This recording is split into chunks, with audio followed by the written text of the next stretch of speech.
దుర్వ్యసనాలు అబ్బాయి. పిల్లాన్ని కూర్చోబెట్టాలి, మాట్లాడాలి. ఉంటావా పోతావా తెలుసుకో. ఒకటే దెబ్బ చిలకడం, అది తేలిపోతుంది. ముందు డబ్బు కట్ చేసేయి, కొడుకు ఇచ్చే డబ్బు కట్ చేసేయి. కట్ చేయడు. ఏదో తప్పదు కదండి, అబ్బాయి అడిగి అవో ఇవ్వకపోతే ఊరుకోడండి. ఏం చేస్తాడు ఇవ్వకపోతే? దానికి సిద్ధపడు. ఏం చేస్తాడు ఇవ్వకపోతే? మనం సిద్ధపడలేము. ఒకవేళ సిద్ధపడితే ఈ భార్య ఉంటుంది, ఆవిడ వచ్చి ఆవిడ మీరు బోర్డు ఖర్చు పెట్టారు, వాడు అడిగిన దానికి అయిపోయింది, మొత్తం నాశనం అయింది ఇక్కడ సంసారం. పిల్లల విషయంలో భార్య భర్త ఎప్పుడు ఒక్క మాట మీదే ఉండాలండి. అవసరమైతే చాటుగా మాట్లాడుకోవాలి. ఏం నిర్ణయం తీసుకోవాలో తీసుకుని, రే మీ నాన్న చెప్పారు కదరా, మళ్ళీ ఎందుకు మాట్లాడుతున్నావు అక్కడ, నేను వేరే చెబుతాను పా అని వెంటనే భార్య చెప్పాలమ్మా.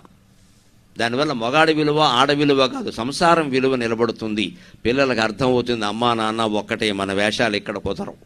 ఒకరు అవునంటే ఇంకోరు కాదంటారు, ఒకరు కాదంటే ఇంకోరు అవునంటారు. వీరిద్దరూ వారి దగ్గరే దెబ్బలాడుకుంటారు. ఇక పెద్ద పండుగ ఇంట్లోకి వచ్చేసింది రోజు ఇక్కడ. ఇది మానుకోవాలి.